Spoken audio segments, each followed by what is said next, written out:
सनातन धर्म के ये चार वर्ण, चार पहलू, चार सुख देने वाले हैं। एक ब्राह्मण, दूसरा क्षत्रिय, तीसरा वैश्य और चौथा शूद्र। अगर ये चार वर्ण के चार पाए मजबूत हैं सनातन धर्म के, तो ये शास्त्र कहता है कि फिर सनातन धर्म कभी नहीं गिर सकता, वो अग्रणी ही रह सकता, वो अग्रणी ही रहे, उसको कोई गिरा नहीं सकता। देवराज नाम का ब्राह्मण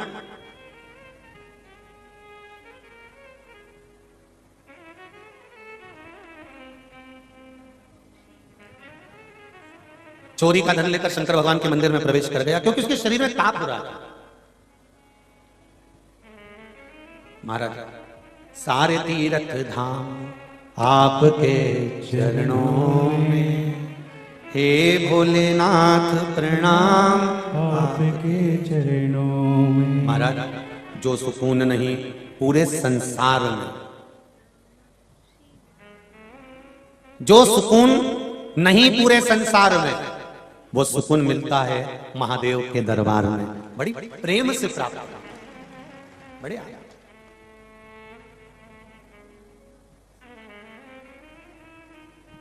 चोरी करने वाला देवराज अगर धन की चोरी कर लेकर जा रहा है और उसके शरीर में अगर तपन हो रही है, उसके शरीर में अगर कुछ बेकार लग रहा है, उसके शरीर में ताप पड़ रहा है, उसके शरीर में बुखार आ रहा है, उसके शरीर में कष्ट है, तो देवराज अगर कहीं गया तो कितनी सारी जगह थी देवराज को छुपने के लिए, कहीं दूसरी जगह चले जाता, पर नहीं, अगर देवराज गया तो महादेव के चरणों में गया, शिव मंदिर में गया।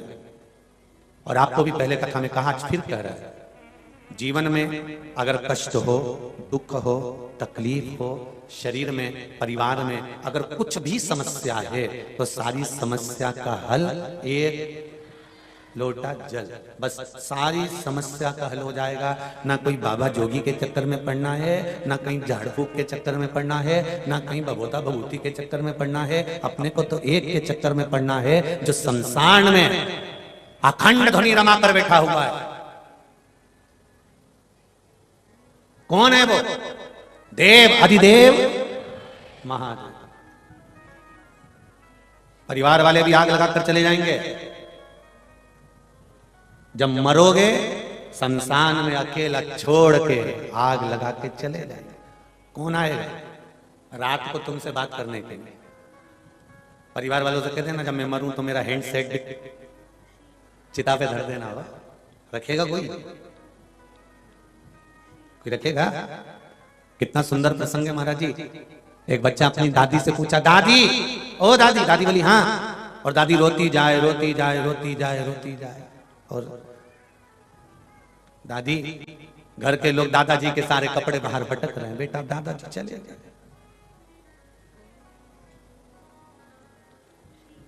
जिस पे मरे गादी भी फेंक दी, जिस कपड़े को पहनकर मरे वो कपड़ा भी फेंक दिया।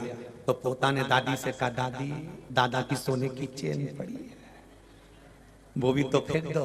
दादी सिर पे पल्लू रखे, कौन फेंके?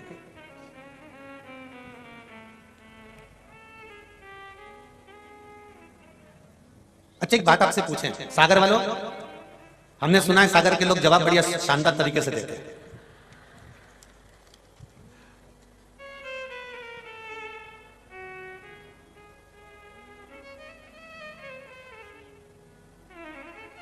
तो जितनी भी जीजियां बैठी, जीजी बोलते इधर जिज्जी बोलते है, तो हमको तो इधर की इतनी भाषा तो स्मरण नहीं है, पर जो भी भाषा है आपकी बड़ी सुंदर है।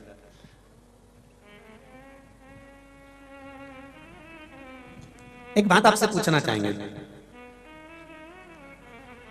कुत्ता मरता है तो उसके ऊपर कफन नहीं डाला जाता, कपड़ा नहीं डाला जाता। पशु मरता है तो उसके ऊपर कपड़ा नहीं डाला जाता, उसके ऊपर वस्त्र नहीं डाला जाता मरने के बाद। हाथी मरा, शेर मरा, पक्षी मरा, पशु मरा, जानवर मरा, चींटी मरी, चींटा मरा, झिंगूर मरा, जलचर, थलचर, वायुचर, मछली आदि आदि, मगर आदि जो भी मरते हैं, पशु पक्षी मरते हैं, तो उनके ऊपर कोई कपड़ा नहीं ढका जाता, उनके ऊपर उनको ढाकते नहीं हैं, वस्त्र नहीं डालते हैं। पर मनुष्य मरता है, मानव जब मरता है तो उसके तन को क्यों ढका जाता है, उसके शरीर को क्यों ढका?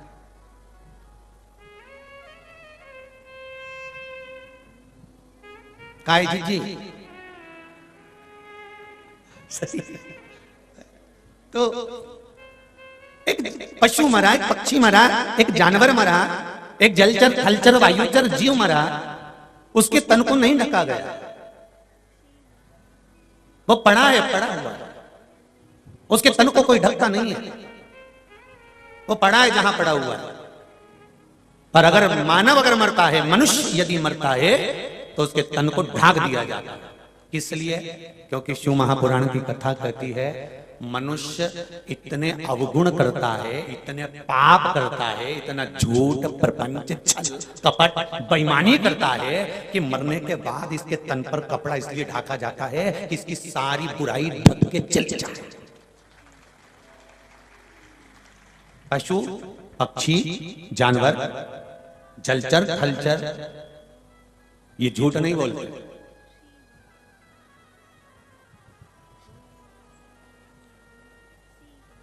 इनका भी एक नियम है, इनका भी एक उसूल है।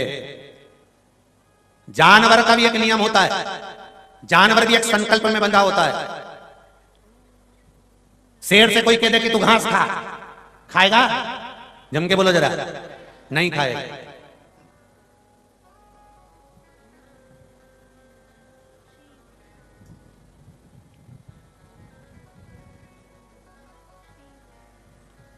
हाथी से कोई कह दे, बकरी से कोई कह दे कि तुम मांस का भक्षण करो, करेगी? नहीं। जानवर का भी एक असूल होता है कि मांसाहारी मांस का ही भक्षण करता है, शाकाहारी शाकाहार का ही भक्षण करता है। पर जानवर का एक संकल्प और एक उसूल होता है कि वो अपने नियम से चलता है कि मैं मांसाहारी हूं तो मांस खाऊंगा, मैं शाकाहारी हूं तो शाकाहारी की वस्तु ही खाऊंगा। परंतु संसार में जन्म लेने वाला यह मनुष्य कोई संकल्प और इसका कोई उसूल नहीं होता। ये तो जहां कभी इसमें घुस जाता है, कभी इसमें घुस जाता है। भोजन करते करते कभी ये मांसाहारी बन जाए और मांसाहार करते करते कब शाकाहारी बन जाए, इसका कोई उसूल नहीं है। समझ लेना कि जानवर भी अपने नियम से चलता है, पशु भी अपने नियम से चलता है, पक्षी भी अपने नियम से चलता है। पर नियम को अगर भंग करना जानता है तो केवल एक मनुष्य ही जानता है कि कब कौन से नियम को तोड़ना। और हम कहते हैं हम समझदार हैं, हम कहते हैं हम असुल प्रधान हैं, हमें एक प्रबलता है, हम एक संकल्प की प्रबलता है, हम अपने नियम पर चले। माता के गर्भ से जन्म हुआ, दोनों मुष्टिकाएं बंद थी माता के गर्भ से, दोनों मुष्टिकाएं बंद, गर्भ में उल्टे लटके हुए थे और प्रतिज्ञा कर रहे थे दोनों मुष्टिकाओं को बांधकर, माता के गर्भ से मुझे बाहर निकाल दो, मैं भजन करूंगा भजन करूंगा भजन करूंगा। जैसे ही माता के गर्भ से बाहर निकले, मैं भोजन करूंगा भोजन करूंगा भोजन करूंगा, भजन गायब हो गया, भोजन चालू हो गया। कितना बड़ा संकल्प लेकर हमारा जन्म हुआ था, कितने बड़े संकल्प के अनुकूल हमारा जन्म हुआ था कि हम मृत्यु लोक में आएंगे तो भजन करेंगे, कीर्तन करेंगे, स्मरण करेंगे, मंत्र जाप करेंगे, नाम जाप करेंगे। हम जन्म लेने के बाद में भगवान की भक्ति में डूबेंगे, पर हम डूबे कहां हैं? हम कहां डूबे?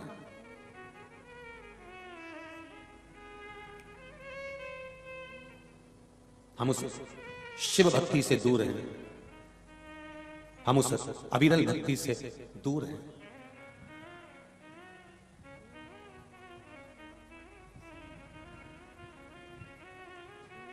महाराज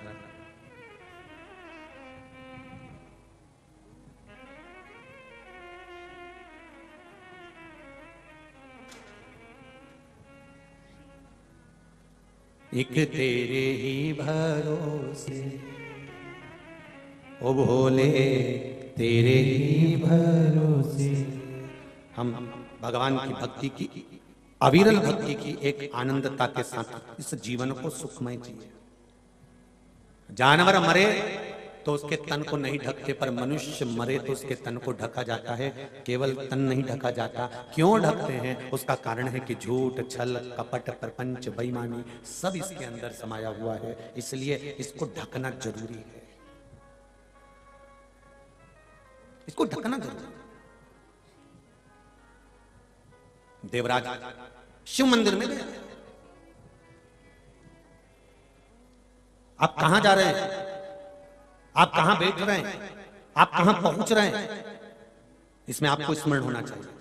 मेरी माताओं, मेरे भाई, जो लोग भी इस पावन कथा को सुन रहे हैं, चाहे फेसबुक पर सुने, चाहे यूट्यूब पर सुने, चाहे इस पावन प्रांगण में सागर की इस पावन भूमि पर बैठकर कथा करस्पान करें, उनसे निवेदन है कि आप कहां बैठ रहे हैं, किस जगह पर बैठ रहे हैं।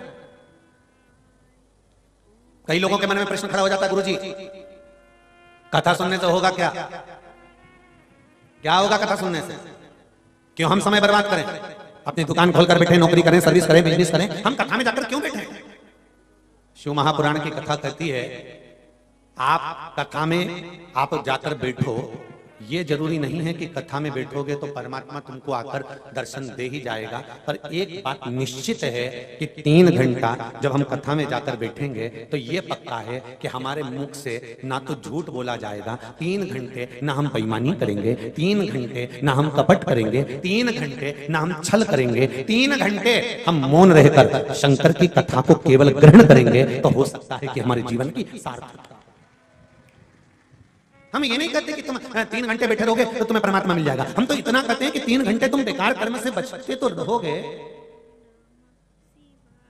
3 घंटे तुम बेकार कर्म से बचकर तो रहोगे। और यदि थोड़ा बहुत समय भी अगर आपका भगवान की विदल भक्ति में लगा है, और बहुत ध्यान से सुनना महाराज, इतने दूर से सागर से पटकुई तक तुम अगर ऑटो में बैठकर, गाड़ी में बैठकर, मोटरसाइकिल पर, साइकिल पर, स्कूटर पर, स्कूटी पर बैठकर अगर यहां तक आए हो, तो एक दिन नंदी पर बैठकर, गरुड़ पर बैठकर वो भी तो वहां तक जाएगा, वो भी तो पहुंचेगा कि नहीं पहुंचेगा।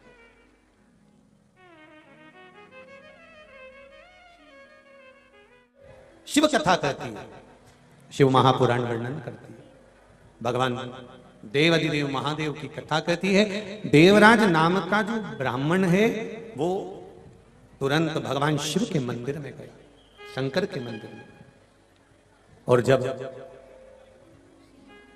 शिव के मंदिर में जब जाता है, भगवान शंकर के मंदिर में जाकर जब वो बैठता है, साथ में धन है थोड़ा सा चोरी का, और चोरी के धन को लेकर जब वो शिव मंदिर में पहुंचा तो उसका मन चित्त तो कथा में या सत्संग में या मंदिर में तो था ना। कथा में देखो, शरीर को लेकर कथा में चले जाना सरल है, पर मन को कथा में लगाना कठिन है। एक बात आप लोगों से कहेंगे, बहुत दूर दूर से अपना घर छोड़कर ऑटो में 10-20 रुपए लगाकर आप यहाँ पहुंचते हो, तो कथा बड़े ध्यान से सुनना, जिससे 7 दिन की जब कथा सुन लो, जिस कामना से सुन लो, तो 3 महीने में बाबा आपकी मनोकामना पूर्ण कर दे। हृदय लगाकर सुनो। इतना समय लगाकर आप लोग यहाँ पहुंचते हो और चित्त ना लगे कथा में, तो वो बेकार।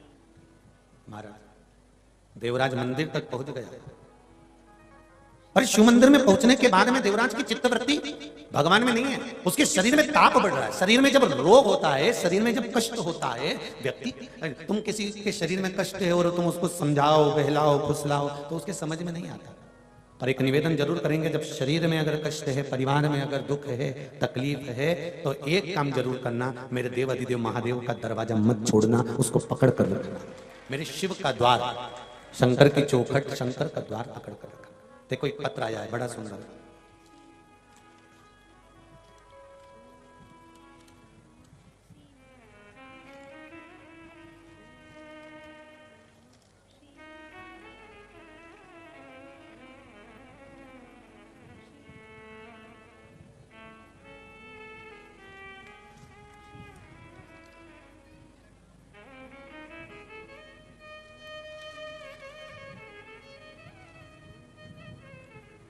आनंद कुमार जी सेन, पीवासी बांदरी सेन, आप ही हैं? दोनों हाथ हिला दो एक बार। हर हर महादेव।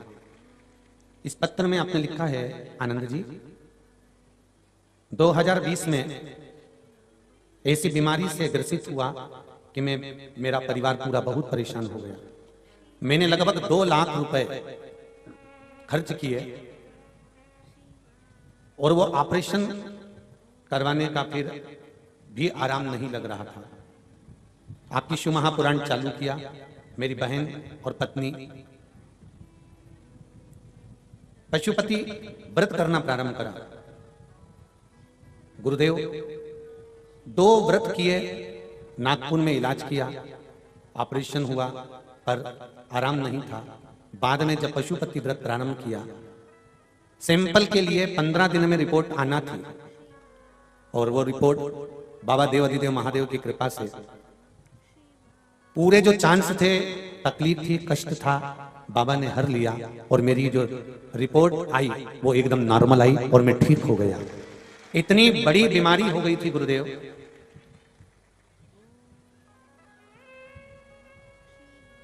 अब मैं पूर्णतः बीमारी से ठीक हो गया हूं, पहले की तरह सामान्य अवस्था में आ गया हूं।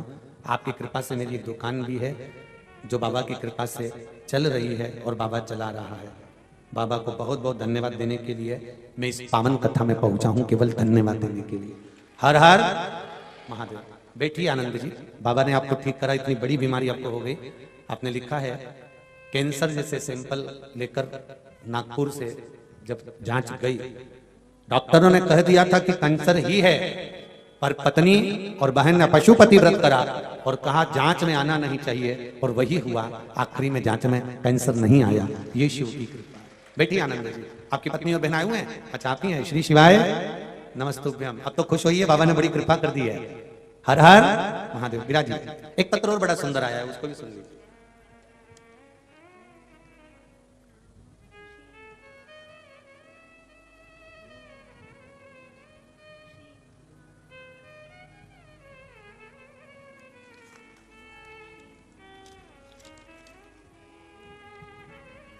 कांति सैनी, प्रमोद जी सैनी,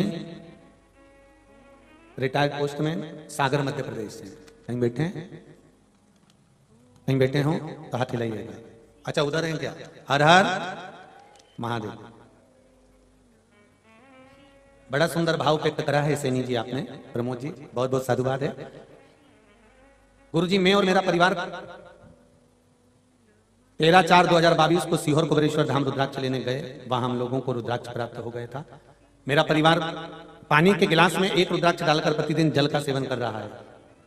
अक्सर स्वास्थ्य खराब रहता था, बीमारी बनी ही रहती थी, नींद भी नहीं आती थी। बाबा देवाधिदेव की कृपा से जब से हमने, और शक्कर का जो लेवल है, शुगर जो थी वो भी ऊपर नीचे हो रही थी, जब से रुद्राक्ष का जल पीना प्रारंभ करा, तब से शक्कर भी लेवल में है, बीमारी भी लेवल में है, और नींद भी बाबा की कृपा से आ रही है, और बाबा कृपा करता है। हर हर महादेव। सैनी जी, धर्मपत्नी आई है साथ में आपके? अच्छा, उधर बैठे हुए हैं। ठीक है, ठीक है, बहुत बहुत साधुवाद। हर हर। विराजिए, विराजिए, बैठिए। श्री शिवाय। शिव कृपा है।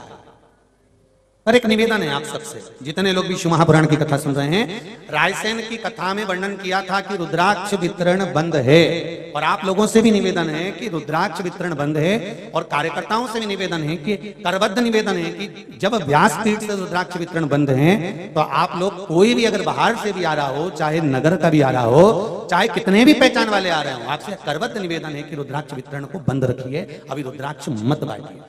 और आप लोगों से भी निवेदन है, जो लोग बाहर से रुद्राक्ष लेने के लिए आ रहे हैं, उनसे निवेदन है रुद्राक्ष वितरण बंद है, मत पहुंचिए कुबेरेश्वर धाम। दर्शन करना हो बाबा के तो पहुंचो, कंकर शंकर है, आप उसका स्मरण करना हो तो पहुंचे, पर रुद्राक्ष लेने के लिए नहीं, क्योंकि गर्मी बहुत है। इतनी व्यवस्थाएं गर्मी में करना, वो तो ये केसरवानी परिवार और आप सब लोग इस पावन कथा का रसत्व ग्रहण कर रहे हो, तो यहाँ तो आप लोगों ने खूब गर्मी के हिसाब से पंखा और ये फुहारा ये सब लगा रखा है, और खूब अच्छी ठंडक की व्यवस्था भी कर रखी है। इसके लिए केसरवानी परिवार को बहुत बहुत साधुवाद है, धन्यवाद है, बहुत बहुत भगवान की कृपा। पर कुबेरेश्वर धाम तो बाबा का धाम है, वहां तो कंकर शंकर है। अभी बाबा की कोई प्राण प्रतिष्ठा तो वहां हुई नहीं है, पर कार्य चल रहा है, तो जितनी व्यवस्था हो सकती है उस भूमि पर उतना कर पाते। इसलिए अभी रुद्राक्ष वितरण बंद है, तो उसको बंद रहना है। शिव कथा कर रही है, दिल से, हृदय से, चित्त से, मन से। जो भगवान की भक्ति का स्मरण करता है, शिव श्रवण करता है शिव कथा को, उसका मनोरथ पूर्ण होता है।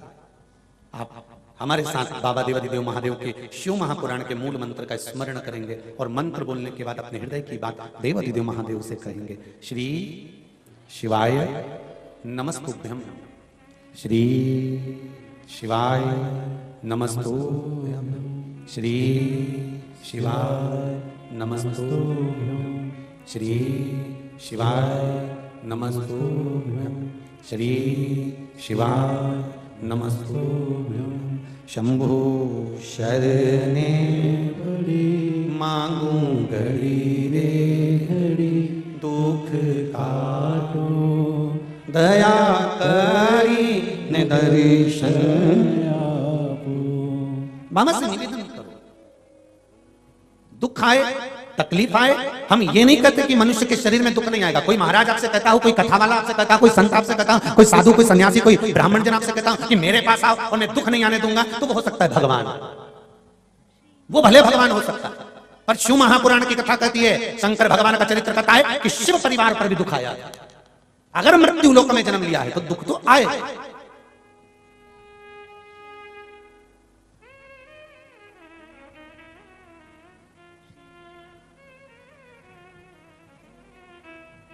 दतिया तुम्हारे पास नहीं होगा, जहां पे धुमावती माता बैठी है, धुमेश्वरी माता जहां पर विराजमान है, धुमावती जहां पर विराजमान है, ये शिव परिवार के दुख का ही एक चरित्र है। धुमावती का मंदिर का दर्शन भगवान शंकर ने एक बार माता पार्वती को काशी में यह बात कह दी थी। भगवान शंकर पार्वती जी से कहते, पार्वती मृत्यु लोक में रहता हूं मैं, ब्रह्मा ब्रह्म लोक में, भगवान विष्णु वैकुंठ लोक में, इंद्र लोक में रहता है, और पार्वती मैं कैलाश पर, पृथ्वी पर, काशी में इस मृत्यु लोक का मैं निवासी हूं। और सुन पार्वती, भूमि पर अगर हम रहते हैं तो कष्ट मनुष्य की देह में आएगा जरूर, यह निश्चित है। ध्यान करिए, बादाम खाओगे तो भी मरोगे, नहीं खाओगे तो भी मरोगे, एसी और डनलप के गड्ढे में रहोगे तो भी मरोगे, और नी रोगे, अरे बोलते तो जाओ रे सागर वालों, तो भी मरोगे। कथा सुनोगे तो भी मरोगे, और नी सुनोगे तो भी मरोगे। गुलाब जामुन खाओगे तो भी मरोगे, और नी खाओगे तो भी मरोगे। पर मरना निश्चित है, निश्चित है।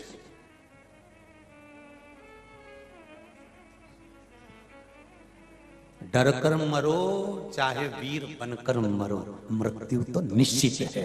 पर इन दोनों में कौन सी मृत्यु श्रेष्ठ है?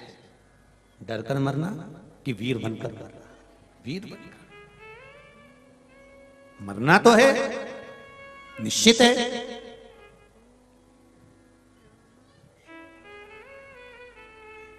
शिवजी ने माता पार्वती से कहा, मृत्यु लोक में जन्म हुआ है तो यह बात याद रखना पार्वती, कि इस संसार सागर में मृत्यु लोक में जन्म लेने के बाद मनुष्य को भोगना पड़ता है। दो कारणों से मनुष्य का शरीर मिलता है, एक भगवान का भजन करने के लिए, दूसरा कर्म का भोग भोगने के लिए। और सुनो पार्वती, मृत्यु लोक भोगने के लिए। पार्वती जी ने पूछा भोलेनाथ जी से काशी में, आप मुझे क्यों समझा रहे हैं, क्या बात है? शिव जी ने कहा, हो सकता है जीवन है ये मनुष्य का, कभी मौका मिल जाए और उस मौके में कर्म भोगना पड़ सकता है, कभी सुख है कभी दुख है। पार्वती जी ने कहा, आप जानते नहीं हो, मैं देव अधिदेव महादेव की धर्म पत्नी हूं।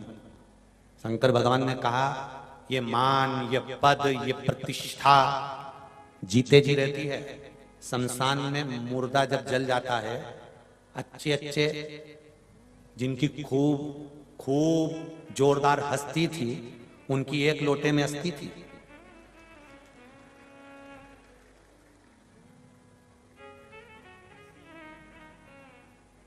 कितनी? अरे जम के तो बोलो, एक लोटे से ज्यादा थी भी नहीं रहे, छाट छाट के बटोरी है। शमशान में तीसरे के दिन जाते हैं रात समेटने, तो बटोरते छाट छाट के, फावड़े से, दांत मिले लोटा में रख, उंगली की हड्डी है रख, खोपड़िया है, फेफड़ा है,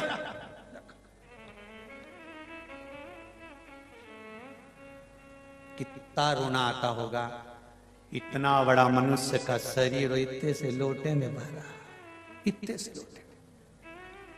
और टेंशन मत लो तुम भी, अपन सब भी लोटे में ही भराएंगे, कोई कहीं दूसरी जगह थोड़ी ना जाएंगे, इतने से लोटे में भरा। विचित्र। पार्वती जीवन में दुख आता है। पार्वती जी कहने लगी मेरे जीवन में दुख, हाँ दुख आता है। पार्वती जी कहने लगी मैं देवी हूं। शिव जी कहते हैं कि तू देवी बाद में है, पहले मृत्यु लोक में तू आई है, हिमालय राज के घर में तेरा जन्म हुआ है, तू प्रकट नहीं हुई है, हिमालय राज के घर में तेरा जन्म हुआ।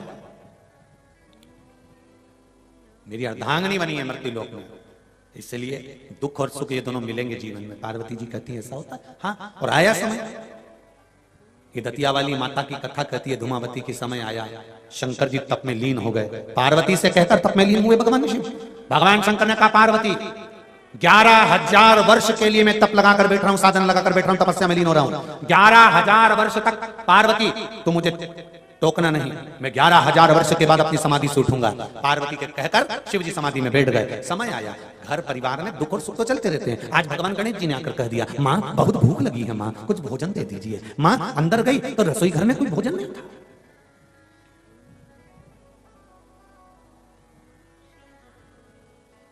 क्योंकि ये लीला शिव जी कर रहे हैं। रसोई घर में कोई भोजन नहीं था। थोड़ी देर बाद में कार्तिकेय जी आ गए। कार्तिकेय जी ने आकर कहा माँ माँ बहुत भूख लगी है। माँ ने अंदर जाकर देखा तो भोजन नहीं था। अशोक सुंदरी दौड़कर आई, माँ भूख लगी है। अशोक सुंदरी को भी भोजन नहीं मिला। माता पार्वती की आंख में आंसू भर गए। मेरे बच्चे आज बिलख रहे हैं, मेरे बच्चे आज रो रहे हैं, मेरे बच्चों को आज दुख है, भूख लग रही है, भोजन नहीं है। बड़ा माता पार्वती को दुख हुआ तो माता पार्वती किससे कहे?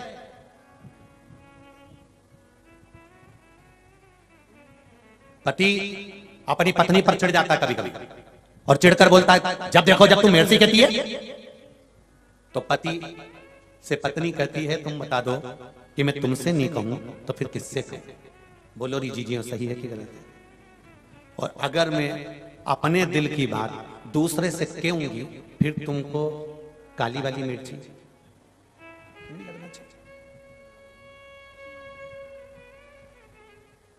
बोलो सही है कि गलत है?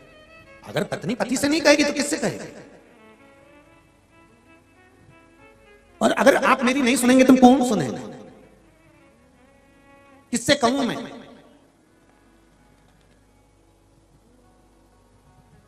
शंकर भगवान को माता पार्वती ने जगाना चाहा, शिवजी नहीं उठे। जल चढ़ाया, शिवजी नहीं उठे। बेलपत्र समर्पित करी, शिवजी नहीं उठे। बार बार प्रयास किया, बाबा देवाधिदेव महादेव नहीं उठे। क्रोध आ गया मां। अन्न घर में नहीं, भोजन नहीं घर में। मां ने सोचा मेरे बच्चों को मैं अगर स्तनों में दूध आता तो मैं अपने बच्चों को पिला देती, पर स्तनों में दूध भी नहीं, क्या करूं मैं? मां शंकर भगवान को उठाई माता पार्वती, और शिव जी को उठाकर माता पार्वती शंकर भगवान को निगल गई। आद्य शक्ति है।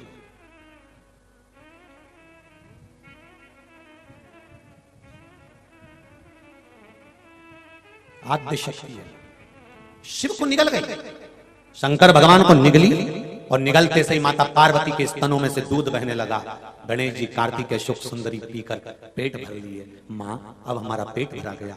भगवान विष्णु ने इंद्र से कहा इंद्र शिव जी नजर नहीं आ रहे, जरा पता करो बाबा देवाधिदेव महादेव कहां है? शंकर भगवान का जब पता लगाने के लिए इंद्रदेव गए, शंकर जी मिलते नहीं है। ब्रह्मा जी ढूंढे, भगवान विष्णु ढूंढे, 33 कौटी देवता भगवान शंकर को ढूंढने का प्रयास करते रहे, पर भगवान देवाधिदेव महादेव नहीं मिलते। आखिरी में देवऋषि नारद से पूछा कि भोलेनाथ कहां गए? तब कहा माता पार्वती अपने बच्चों का पेट भरने के लिए निकल गई। सुनते से ही भगवान विष्णु ने माता पार्वती से कहा मां आप शिव को प्रकट करो। शंकर भगवान को प्रकट मैं कैसे करूं, मैं तो निकल गई उनको। ब्रह्मा जी ने कहा मां आप कैसे भी उनको प्रकट करो। तब माता पार्वती ने अपने मुख से, नासिका से धुएं के रूप में भगवान शंकर को प्रकट करा, तो माता पार्वती का नाम धूमावती हो गया।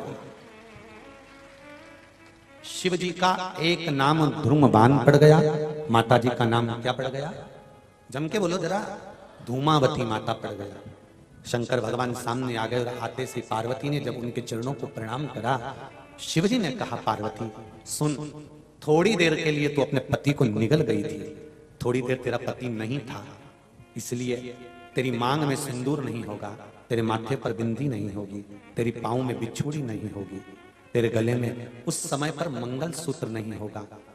तू धूमावती बन गई थी, अपने पति को निगल गई थी, इसलिए इस स्वरूप में तेरी ना तो मांग भरी होगी, ना बिंदी लगी होगी, ना चूड़ी होगी, ना पाँव में बिछुड़ी, ना गले में मंगलसूत्र होगा।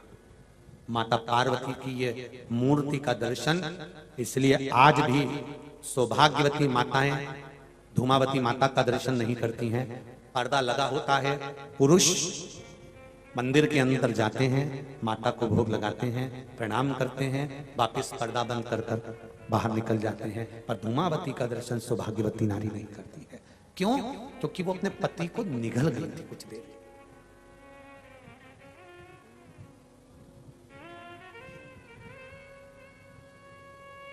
सबसे ज्यादा धूमावती माता की आराधना अगर कोई करते हैं कार्य सिद्धि के लिए, राजनेता आदि प्रशासनिक आदि लोग जो जाते हैं वहां कुछ पाने के लिए जाते हैं।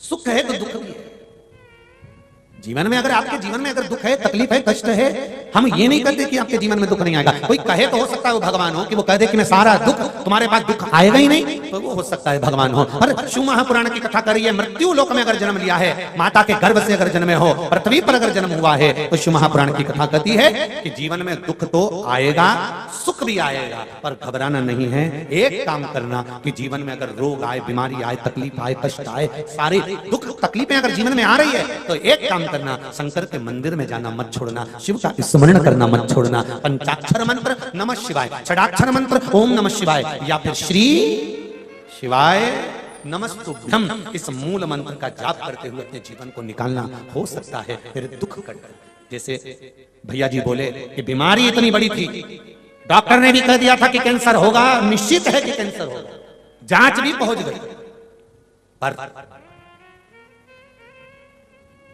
तेरा ही दिया मैंने खाया पिया है, तेरा शुक्रिया है, तेरा शुक्रिया है। पर शिव की आराधना, भगवान शंकर की भक्ति और शिव की अविरल भक्ति जो धारण करता है, तो जीवन में दुख कटते चले जाता है। दुख मिटना, ये दुख को समाप्त करने का तरीका आपको आना चाहिए, केवल शिव का स्मरण। जन्म लिया तब माता के गर्भ में केवल एक पिंड के रूप में थे, और मरने के बाद भी परिवार वाले अगर कुछ छोड़ते हैं तो केवल पिंड ही छोड़ते हैं। पिंड देकर पिंड छुड़ा लेंगे कौन? अरे बोलो तो जम के, अपने ही घर के लोग इतना बड़ा पिंड बनाएंगे, देंगे, और 100 साल का पिंड छुड़ा लेंगे। जा, खत्म हो गया तुम्हारा और हमारा, अब सब समाप्त। हमने नुक्ति, सेव, पूड़ी, रायता पंडितों को खिला दिया है, और तेरा बामन जिमा के हमने पिंड छुड़ा लिया।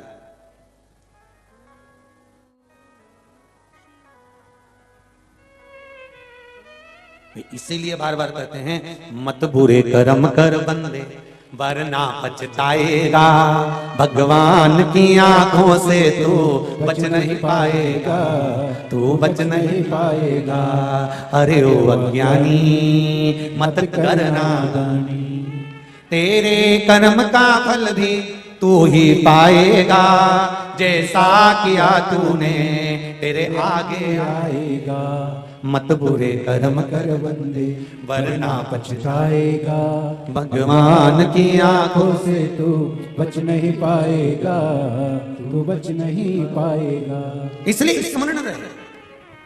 फिर कहेंगे दुकान पर, सर्विस पर, नौकरी पर झूठ तुम बोले हो, कपट तुमने करा है, बेईमानी तुमने करी है, प्रपंच तुमने करा है, इसलिए ना पत्नी भोगेगी ना पुत्र भोगेगा। भोगना तो तुझे अकेले पड़ेगा, इसलिए याद रखना तेरा क्या होगा रे कालिया। स्मरण रहे आप। ऊपर जाएगा बंदी बनाकर, रोका जाएगा, रोएगा। मैंने तो अपने बच्चों को पढ़ाने के लिए झूठ बोला था, मैंने उसका अच्छा कॉलेज मिल जाए इसलिए झूठ बोला था, मैंने बेईमानी करी तो अपनी पत्नी और बच्चों के लिए करा, घर बनाने के लिए, मकान बनाने के लिए, दुकान के लिए, जमीन के लिए, जायदाद के लिए, मैंने इनके लिए करा, मैंने पत्नी और बच्चों के लिए करा, मैंने परिवार के लिए करा। अगर नरक मुझे दे रहे हो तो मेरे पत्नी और बच्चों को भी दो, मेरे परिवार को भी नरक भेजो। तो परमात्मा कहेगा, यम के दूत कहेंगे, झूठ तूने बोला, बेईमानी तूने करी, छल तूने करा, कपट तूने करा, जो खाएगा पेट उसी का भराएगा, इसलिए जो बोलेगा नरक। तो जी हो, तुम चिंता मत करना, तुम तो चिक चूड़ा मूड़ा बांध के डेंटिंग पेंटिंग करके अपने कहीं करना, अपने चिंता नहीं करना। वो आज एक आयोजन में नाट्यगृह में महासभागार में पहुंचे थे तो हमने एक बात कही थी कि पूरा जमाना तुम्हारी सुनता हो, पूरे गांव के लोग तुम्हारी सुनते हो, पूरे सोसाइटी के लोग तुम्हारी सुनते हो, और तुम्हारी पत्नी और तुम्हारा पुत्र यदि तुम्हारी नहीं सुनता तो पहली फुर्सत में शिव महापुराण में जाना चालू कर दो, क्योंकि सब सुने और पत्नी और पुत्र ही तुम्हारे कहने पर नहीं चले तो वो मनुष्य का जीवन बेकार है। फिर राम नाम गाओ, शिव नाम गाओ, भगवान का भजन करो और उसका गुणगान करो। जब पत्नी और बच्चे ही तुम्हारा, दूसरे से कहा उसने सुन लिया, मोहल्ले वालों से कहा उसने सुन लिया, कॉलोनी वालों से कहा उसने सुन लिया, समाज के लोगों से कहा उसने सुन लिया, पूरे गांव के लोगों से कहा उसने सुन लिया, सब तुम्हारा कहना मानते हैं और तुम्हारी पत्नी और तुम्हारा पुत्र का कहना नहीं मानता, तो जीवन का सब बेकार है।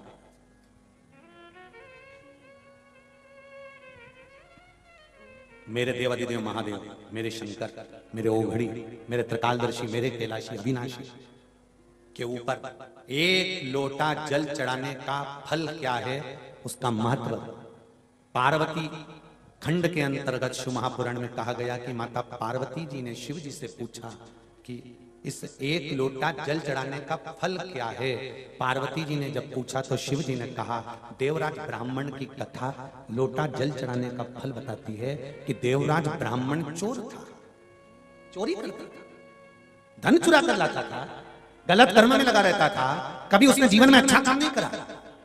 पर शंकर जी के मंदिर में मरते समय, मरने से पहले शिव जी के मंदिर में पहुंचा, शंकर जी के मंदिर में जाने के बाद शिव जी के मंदिर से बाहर निकला, एक बेलपत्री के वृक्ष के नीचे उसके प्राण छूट गए। शिव महापुराण की कथा कहती है तो पार्वती जी ने शंकर जी से पूछा, जब देवराज चोर था, गलत काम करता था, बेईमानी करता था, प्रपंच करता था, छल करता था, बेकार काम करता था, तो देवराज शिव मंदिर कैसे पहुंच गया?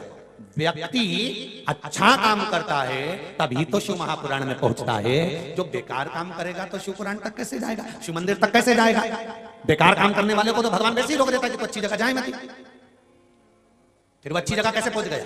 शंकर भगवान ने कहा, पार्वती देवराज ब्राह्मण की जो मां थी उसका नियम था एक लोटा जल प्रतिदिन जो भी शंकर का मंदिर घर के पास था वहां जाकर चढ़ाती थी। उस जल का प्रताप ये रहा कि मरने से पहले चोर बेटा भी शंकर के मंदिर पहुंच गया और प्राण छूटने के बाद शिव के धाम चला गया। ये लोटा भर जल, सारी समस्या का हल। जरा जम के बोलो, एक लोटा जल।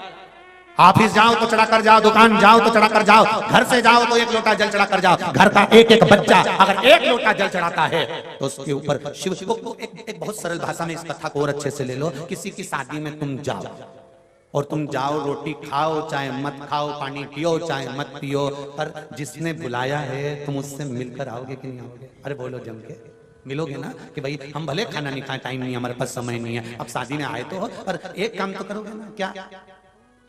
जिसने बुलाया है, जिसके घर शादी हो, उससे आमना सामना तो करके आओगे, मिलके तो आओगे, उसको मुंडा दिखा के तो आओगे।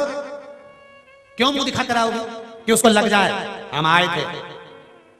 उसी तरह तुम पंचाक्षर मंत्र बोलो मत बोलो, तुम षडाक्षर मंत्र बोलो मत बोलो, तुम नमः शिवाय बोलो मत बोलो, तुम श्री शिवाय नमस्तुभ्यम बोलो मत बोलो, तुम कथा सुनो मत सुनो, पर एक काम करना, जैसे शादी में तुम खाना खाओ चाहे मत खाओ, पानी पियो चाहे मत पियो, पर जिसने बुलाया है उससे मिलकर जरूर आते हो, उसको मुंह दिखाकर जरूर आते हो। उसी तरह प्रतिदिन नियम बना लो कि मुझे शंकर जी के मंदिर में अपना मुंह दिखाने के लिए जाना है, जिससे उसके पास जाऊं तो पहचान जाए कि ये रोज आता था, मेरा है, अपना है, उसको पहचान बन जाए, उसकी पहचान करना आ जाए।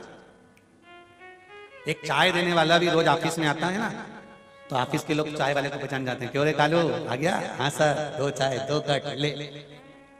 फिर अगर 4-6 दिन तक कालू आया और एक दिन नहीं आया तो लोग, दूसरा व्यक्ति आ गया, चाय का ऑर्डर दिया और वो दूसरा आया, क्यों रे चाय तूने दूसरे से मंगवा लिया? नहीं मैं से मंगवाई। तो कालू क्यों नहीं आया रे? कालू क्यों नहीं आया? क्या पता, उससे पूछा क्यों रे आज चाय लेके कालू क्यों नहीं आया? सर उसकी तबीयत खराब है। अच्छा इसलिए नहीं आया? फिर सर को चिंता लगी, देखना उसको अगर कोई दिक्कत परेशानी तो मुझे बता देना, हो दवाई मंगाई चाहिए तो मैं दूं, बैग में से निकाल के ऑफिस में ही रखी हुई है, बोले तो दे दूं, तबीयत खराब हो तो। क्यों आया नहीं? तो चिंता उस व्यक्ति को ऑफिस में लग गई कि वो चाय देने क्यों नहीं आया। जब एक व्यक्ति रोज आता है चाय देने के लिए नहीं आया तो ऑफिस वालों को चिंता लग गई, बेचारा कितना अच्छा क्या हो गया उसको। उसी तरह तुम रोज रोज मंदिर जाते रहोगे, शिव के द्वार जाते रहोगे, शंकर की चौखट पर जाते रहोगे, और अगर एक दिन तुम्हारा दिल दुख गया, हृदय दुख गया, तुम शिव के द्वार नहीं गए तो उसको चिंता हो जाएगी। आज कमलाबाई आई क्यों नहीं? कारण क्या है? क्या हुआ जो वो पहुंची नहीं? क्या कारण हुआ जो वो पहुंचा नहीं है? कारण क्या है? आप आए नहीं और सुबह हो गई, मेरी पूजा की थाली धरी की धरी। क्या कारण हो सकता है? क्या हुआ?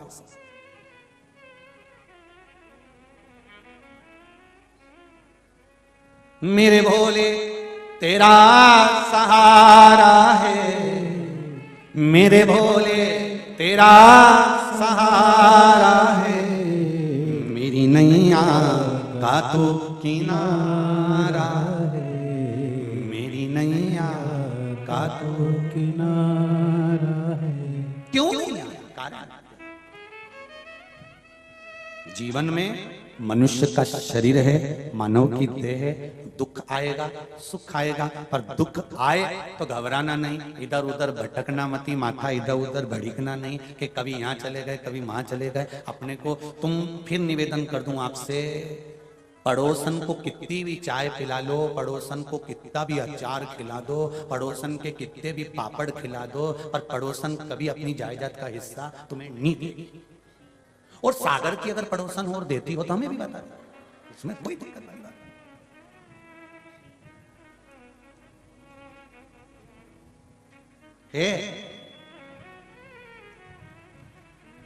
ऐसी तुम्हारी अड़ोसन पड़ोसन जो जायदाद का हिस्सा देगी तुमको,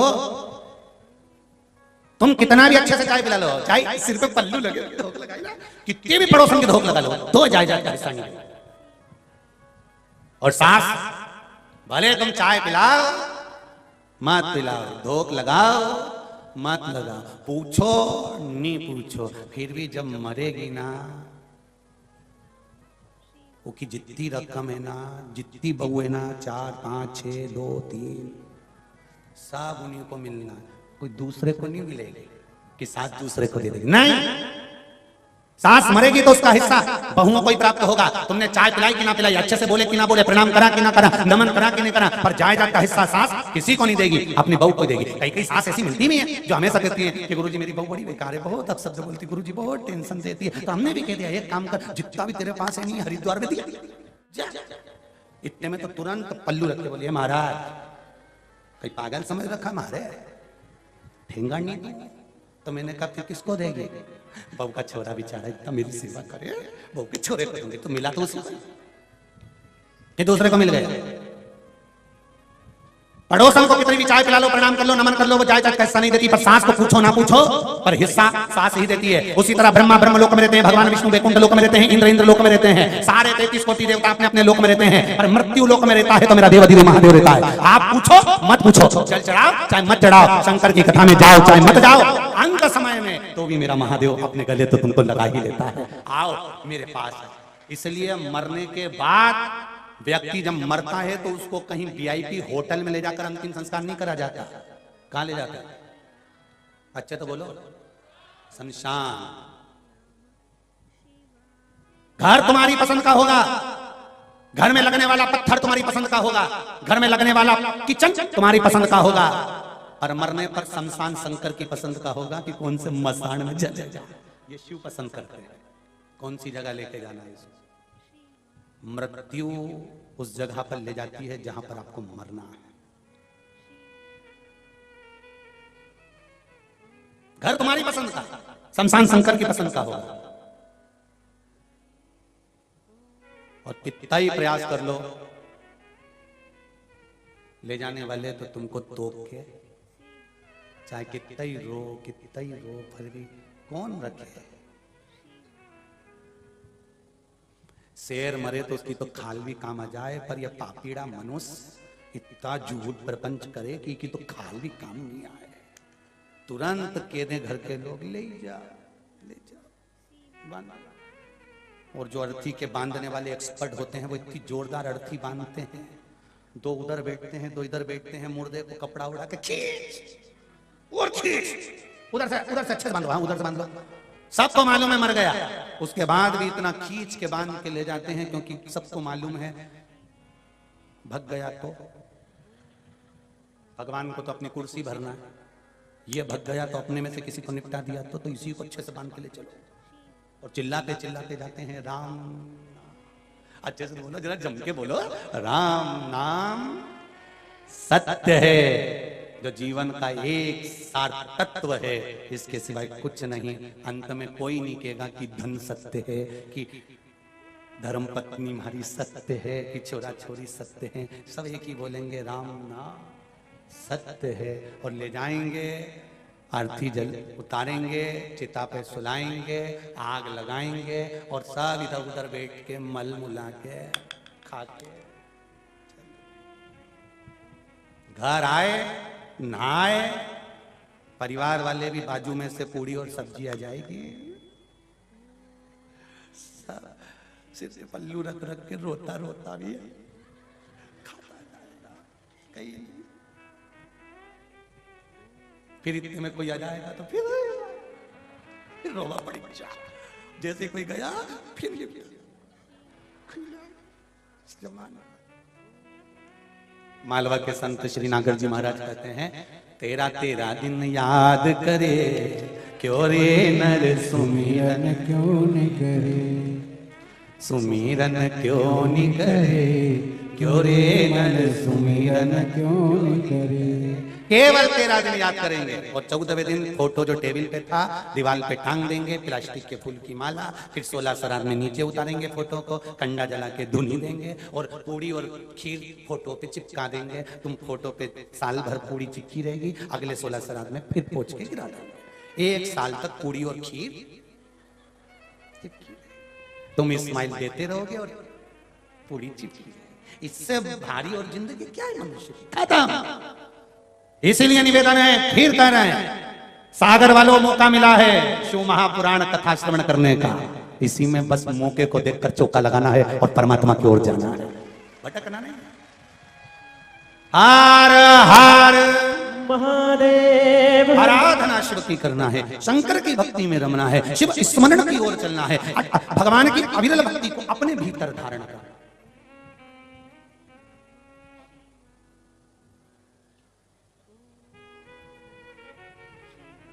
भक्ति की अविरलता धारण कर कर, भगवान की भजन की अविरलता धारण कर कर, शिव स्मरण में, जैसे देवराज पहुंचा है शंकर जी के मंदिर में, शिव के स्मरण में पहुंच गया।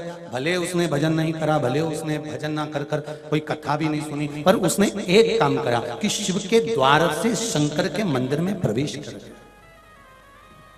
श्री शिवाय नमस्तुभ्यं, श्री शिवाय नमस्तुभ्यं, श्री शिवाय नमस्तुभ्यं। शिव के मंदिर में प्रवेश करा, उसका फल जो मां 1 लोटा जल शिव को समर्पित करती थी, उसका फल मिला है।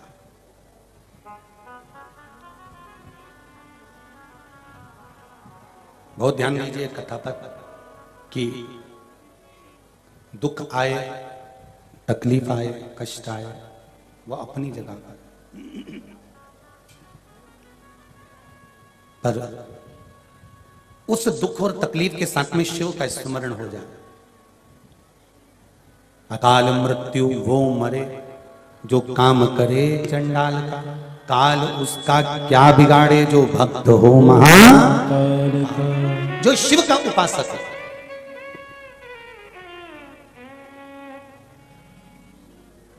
सब जाते हो शंकर जी के मंदिर, 1 लोटा जल समर्पित करने जाते हो ना? अब जरा विचार करिएगा, पहला जब तुम शिव मंदिर नहीं जाते थे, 1 लोटा जल शंकर को नहीं चढ़ाते थे, सब जगह जाते थे पर देवाधिदेव महादेव के द्वार नहीं पहुंचते थे। एक उस समय का अंदाजा लगाइए, और एक शिव मंदिर जब से जाना चालू करा तब से अंदाजा लगाइए कि हृदय में कितना आनंद की अनुभूति हो रही होगी।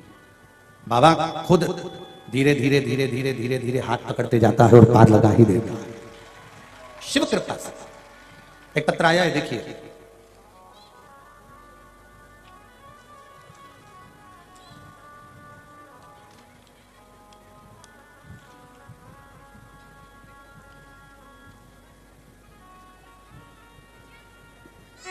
मैं आशा कृष्ण गोपाल चौरसिया, जयपुर, कहीं बैठे हैं आप? ही हैं? दोनों हाथ हिला दो एक बार। हर हर महादेव।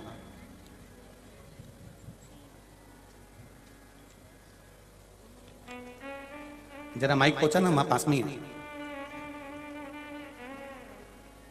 वो नजदीक में ही माता जी, वहीं पहुंचा दो।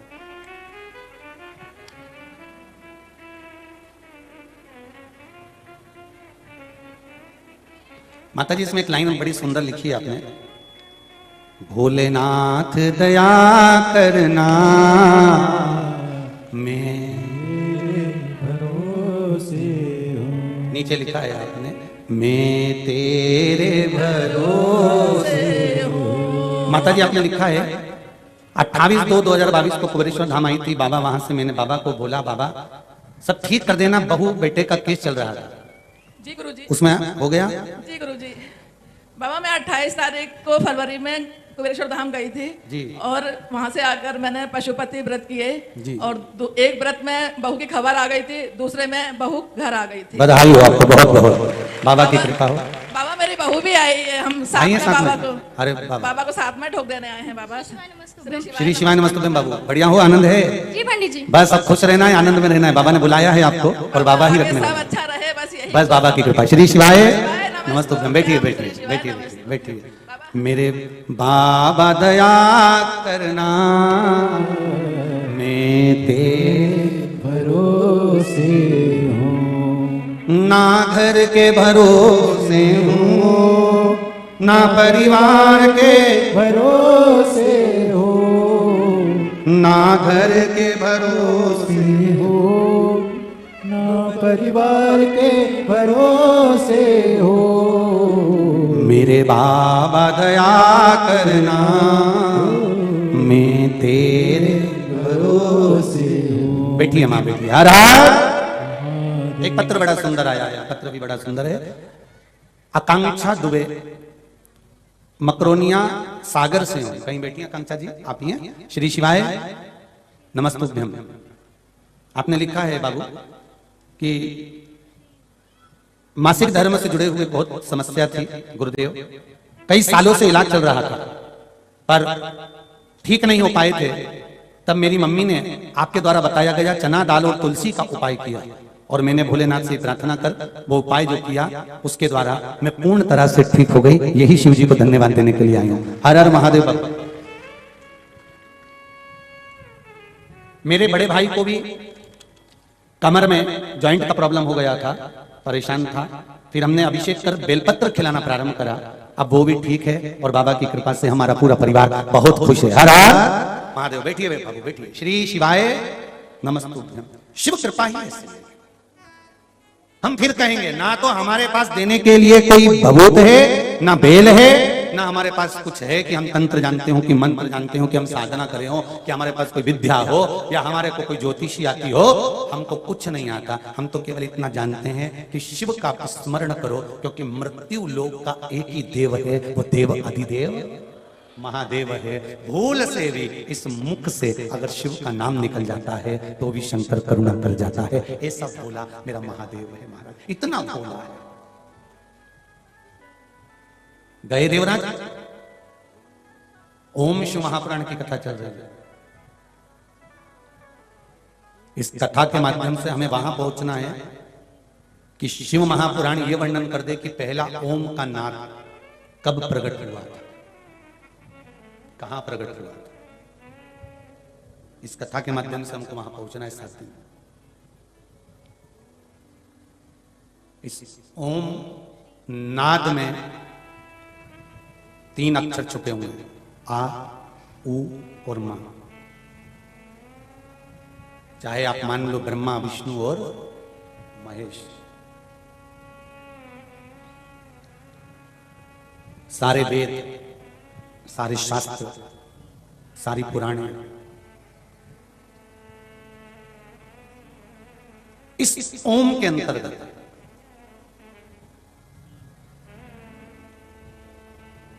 और केवल सनातन धर्म ही नहीं, इस सनातन धर्म से भी हटकर जितने धर्म हैं, जितने भी धर्म हैं, सारे धर्म में ओम शब्द का नाद है महाराज। एक बात का स्मरण रहिएगा आपके भीतर, जब कभी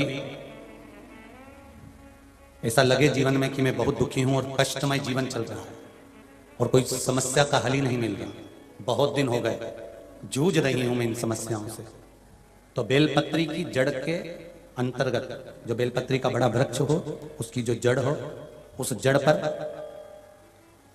लाल चंदन घिसकर या लाल चंदन से कटोरी में घिसकर लेकर जाएं। शिवजी पर लाल चंदन से पूजन करने के बाद में उसी चंदन को लेकर आकर बेलपत्री की जड़ के अंतर्गत ओम अक्षर को लिखकर एक बेलपत्र अपनी कामना कर उस जड़ पर बेलपत्री के समर्पित करना। पहले कथा में कहा है कि बेलपत्री कोई साधारण सा वृक्ष नहीं है, इसको केवल साधारण मत मानना। ये कोई सादा सा वृक्ष नहीं है। बेलपत्री की जड़ में ओम शब्द लिखकर, अक्षर लिखकर उस पर एक बेलपत्र समर्पित कर कर शिव जी से अपनी कामना कर कर जो प्रदोष के दिन, प्रदोष काल के अंतर्गत बेलपत्री के वृक्ष की पूजन कर कर, ये नाद कर कर, ओम अक्षर का नाद कर कर स्मरण कर कर आता है।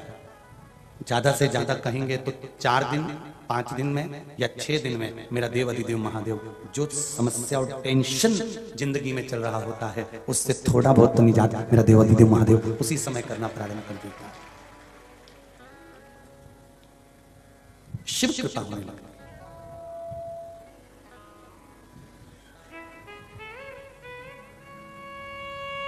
पर चंदन लगा होना चाहिए शिवलिंग पर। पहले शिवलिंग पे चंदन लगाना है, उसके बाद लेकर जाना। कौन से दिन? जम के बोलो जरा। प्रदोष समय, प्रदोष काल। लग रहा है कि जूझ रहे हैं हमारे जीवन में, बहुत बहुत टेंशन, बहुत समस्या।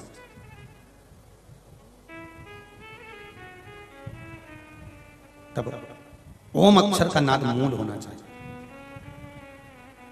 आप में से कितने लोग शिव मंदिर जाते हैं? सभी लोग जाते हैं ना। तो शंकर जी के मंदिर जाते हैं तो आप जब वापिस लौट कर आते हैं तो नंदी के कान में, जब हम नंदी से कुछ कहते हैं, आप लोग जब वापिस लौट कर आते होंगे तो नंदी से कहकर आते होंगे ना कुछ ना। तो जब हम नंदी से कुछ कहकर आते हैं, आपने देखा होगा कई लोग नंदी के कान में कुछ कहते हैं, फिर नंदी का जो सिंग होता है उस सिंग के बीच में से शिवलिंग का दर्शन करते हैं। तो नंदी को जब कोई बात कही जाती है, नंदी से जब कुछ कहा जाता है कि हमारी बात शिवजी तक पहुंचाना, तो उसमें सबसे पहला अगर नाद करा जाता है नंदी के कानों में तो ओम का नाद करा जाता है।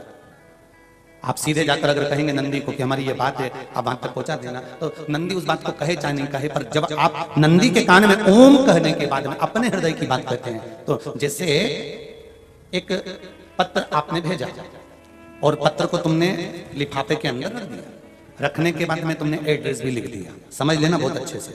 एड्रेस लिखने के बाद में तुमने अपना मोबाइल नंबर भी लिख दिया, सब कुछ कंप्लीट कर दिया। अब इस लिफाफे को तुमको भोपाल भेजना है सागर से, और तुमने ले जाकर इस लिफाफे को डाकघर के डब्बे में डाल दिया। लिफाफा जाएगा, जम के बोलिए, एड्रेस पूरा लिखा है, पीछे तुम्हारा नाम भी लिखा है, मोबाइल नंबर भी लिखा है, सब कुछ लिख दिया, पर लिफाफा जाएगा नहीं। क्यों नहीं जाएगा? क्योंकि उस पर टिकट चिपका नहीं है। 15 पैसे का, 10 पैसे का, 25 पैसे का, या 1 रुपए का, या 2 रुपए का, उस पर अगर कोई टिकट चिपका होता फिर आप उसको डालते तो जाता कि नहीं जाता? चले जाता। ये ओम सनातन धर्म के अंतर्गत जितने भी मंत्र होते हैं, जितने ब्राह्मण मंत्र का उच्चारण करते हैं, जितने ब्राह्मण मंत्र पढ़ते हैं और मंत्र को हैं, उसमें ओम का नाद क्यों करते हैं? क्योंकि ये हमारे श्लोकों को, हमारे शब्दों को, हमारे दिल की बात को टिकट का काम कर कर परमात्मा तक पहुंचा देता है। ये ओम अक्षर, ओम शब्द, ओम नाद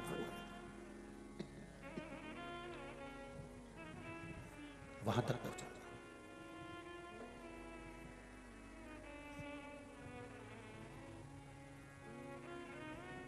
कभी कभी बेलपत्र देखना,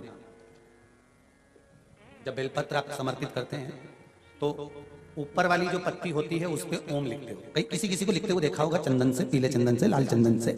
सबसे मूल 3 पत्तियों में बीच वाली जो पत्ती है उस पर ओम लिख दिया, फिर इधर वाली में लिख दिया नमः, इधर वाली में लिख दिया शिवाय। कभी आपने देखा कि इधर वाली पत्ती में ओम लिखा हो, इधर में नमः लिख दिया हो, इधर में शिवाय लिख दिया हो, नहीं। लिखने वाला लिखेगा, क्योंकि जो विद्वान होता है, चतुर होता है, जिसमें विद्वत्ता होती है, वो सबसे ऊपर वाली पत्ती में ही ओम लिखेगा, क्योंकि उसको मालूम है ये ब्रह्मा है, ये विष्णु है और ऊपर शिव है। इन दोनों का समावेश ओम में है, इसलिए वो सबसे पहली पत्ती में ओम ही लिखता है ना। देवराज के प्राण छूट गए। शिव मंदिर से आया, चोरी करने वाला देवराज प्राणों को छोड़ा। एक लोटे जल की महत्वता जानकर माता, उनकी देवराज की मां जो जल चढ़ाती थी, उसका फल ये मिला कि देवराज के प्राण जहां छूटे वहां कोई दूसरा वृक्ष नहीं था, बेलपत्री के वृक्ष के नीचे प्राण छूटे। सनातन हिंदू धर्म के अंतर्गत आज